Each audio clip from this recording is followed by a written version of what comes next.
여러분 안녕하세요. 에코플레이의 에코티처 삐삐쌤이에요.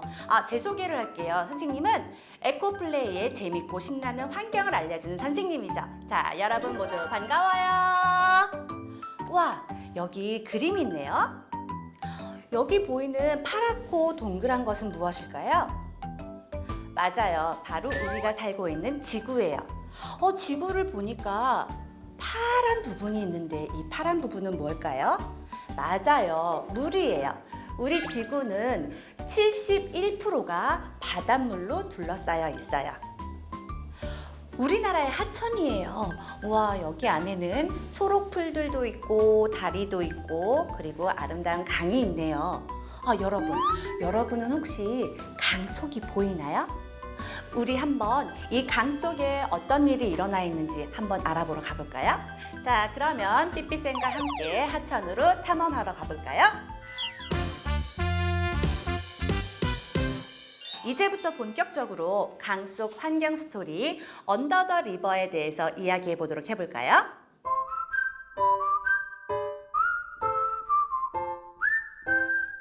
물은 생명의 근원이에요.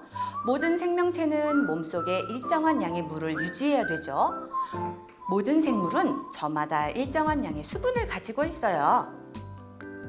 자, 수박은 97%, 나무는 80%, 개구리는 80%, 닭은 75%, 우와, 오이는 96%네요. 그러면 사람은 얼마나 많은 양의 물이 필요할까요? 사람의 몸은 70%가 물로 이루어져 있다고 해요. 그래서 하루에 1.5리터에서 2리터의 물을 마셔야 된다고 해요. 여러분은 물을 많이 마시고 있나요?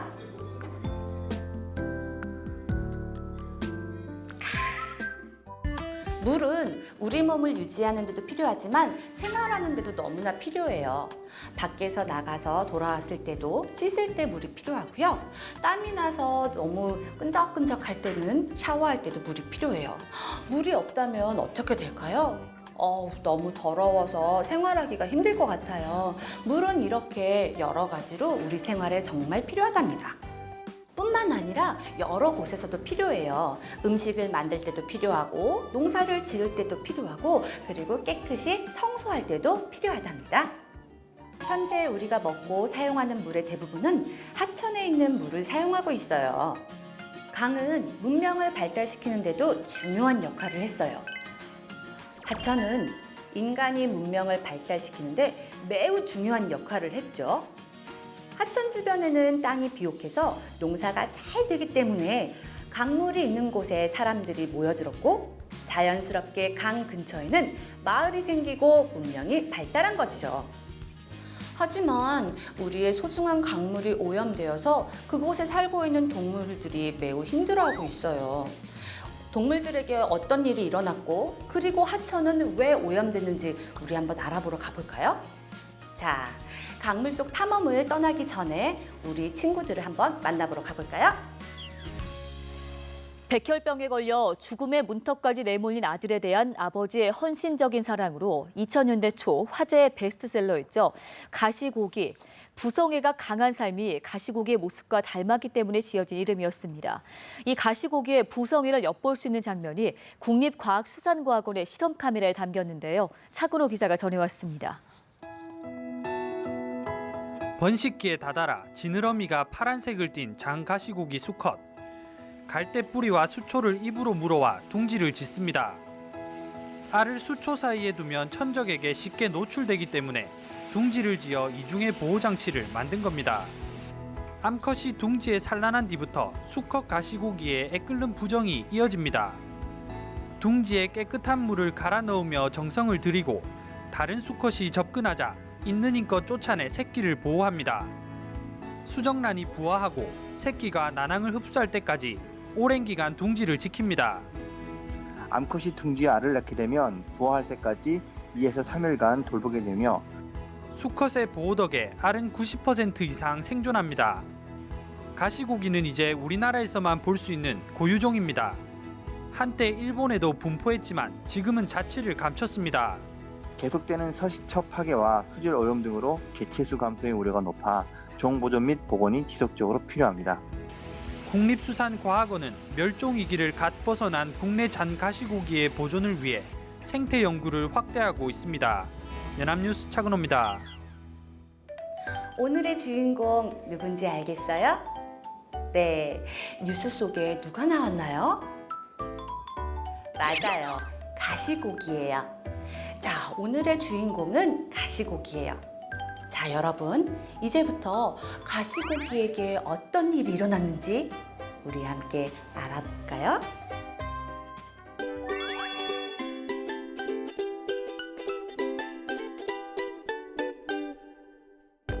어머, 지금 뭐 하고 있는 건가?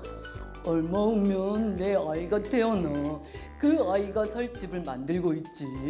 룰루랄라 룰루랄라. 참 저렇게 좋을까? 그리고 보름 뒤. 아빠가 항상 너를 지켜줄게. 뭘 그렇게 감춰두고 있어? 저리 가지 못해. 간다, 가! 걱정하지 마. 내가 너희를 꼭 지킬 거야. 아가야. 사랑스러운 우리 아가씨가 태어났구나.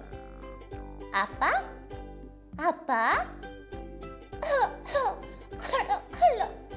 언니? 가시야, 왜 그러니? 아빠, 숨쉬기가 너무 힘들어요. 아니, 물이 언제 이렇게 더러워졌지? 컬러. 가시고기 이야기 잘 보았어요? 아빠 가시고기가 알을 열심히 보호해서 아기 가시고기가 예쁘게 태어났어요. 근데 강물이 더러워져서 아기 가시고기가 숨쉬기가 힘들대요. 왜 강물이 더러워졌을까요? 맞아요. 사람들이 하천에 마구마구 쓰레기를 버려서 강물이 더러워졌대요. 자, 여기서 잠깐. 물을 더럽게 만든 물도둑은 누구일까요?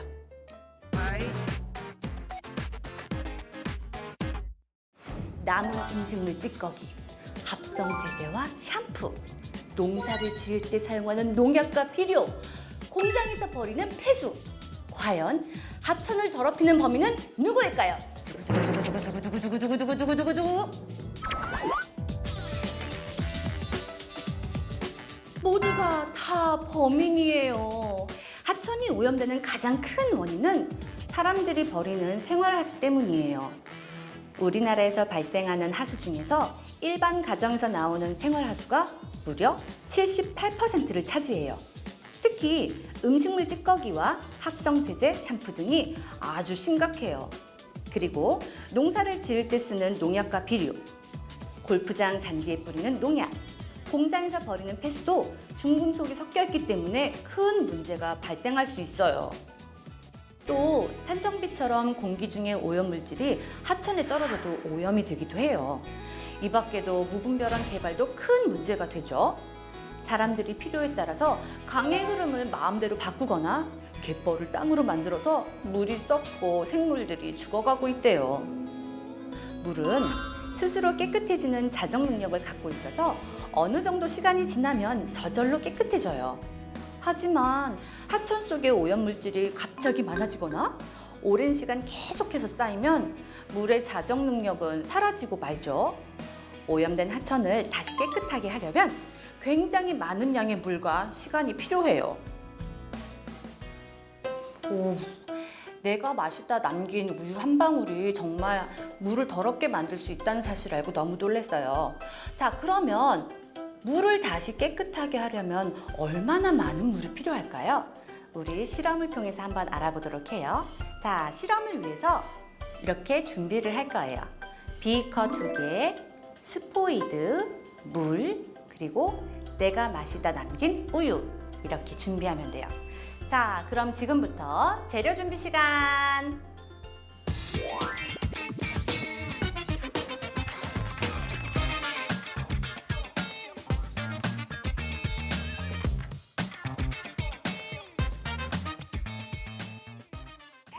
이제 실험을 시작해 볼까요? 자, 우리 교재 19페이지를 열어서 가시고기 그림이 있는 곳에 비어있는 비커를 올려놓을게요. 자, 그리고 마시다 남긴 우유를 한 방울만. 좋아요. 그림 위에 우유 한 방울이 하얗게 보이고 있네요. 그럼 지금부터 여기 있는 물이 얼마나 많이 들어가야 이 우유가 다시 깨끗해질 수 있는지 한번 보도록 할게요. 스포이드로 한 번, 그대로예요. 두 번, 세 번, 네 번. 계속 많이 계속. 그래도 아직 이렇게 있어요. 계속 한번 더 많이 가지고 해볼게요.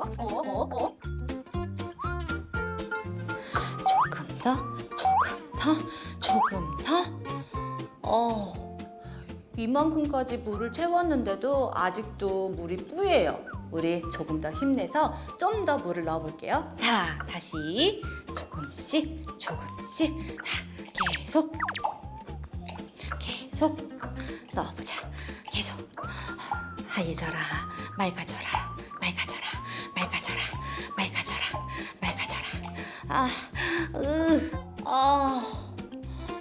이만큼까지 채웠는데도 아직도 물이 뿌예요. 도대체 얼마나 더 넣어야 되는 거야?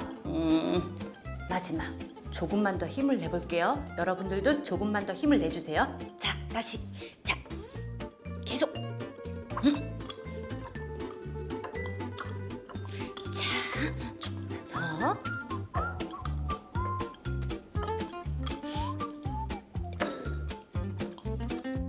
마지막. 자, 물이 얼마나 깨끗해졌는지 한번 볼까요?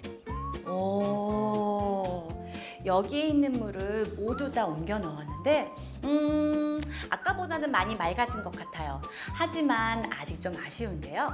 실제로는 우유 한 방울이 깨끗한 물이 되기까지는 2만 리터의 물이 필요하대요. 와! 자, 여러분, 이제부터 우리가 무엇을 해야 할까요? 맞아요. 물을 깨끗이 사용해야겠죠?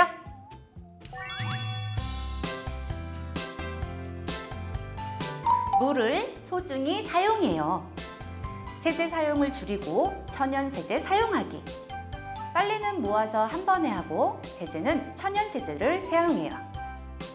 음식은 먹을 만큼만 만들고 남기지 않기. 음식은 먹을 수 있는 만큼만 만들어요. 또 음식점에서 남은 음식은 집으로 싸가지고 가요. 물을 아껴서 사용하기. 양치나 세수를 할 때는 반드시 물을 받아놓고 써요. 설거지나 차를 청소할 때도 물을 통에 받아서 사용하도록 해요. 계곡이나 강, 바다를 더럽히지 않기. 계곡물에 소변을 보거나 쓰레기를 버리면 안 돼요. 자연 환경은 우리 모두의 것이니까 소중하게 여기는 마음이 필요해요. 자, 여러분, 이제 물을 어떻게 사용해야 되는지 여러분들 알 수 있겠죠? 할 수 있겠죠? 좋아요. 자, 그러면 에코티처 삐삐쌤과는 다음에 또 만나도록 할게요. 자, 여러분, 다음에 만나요.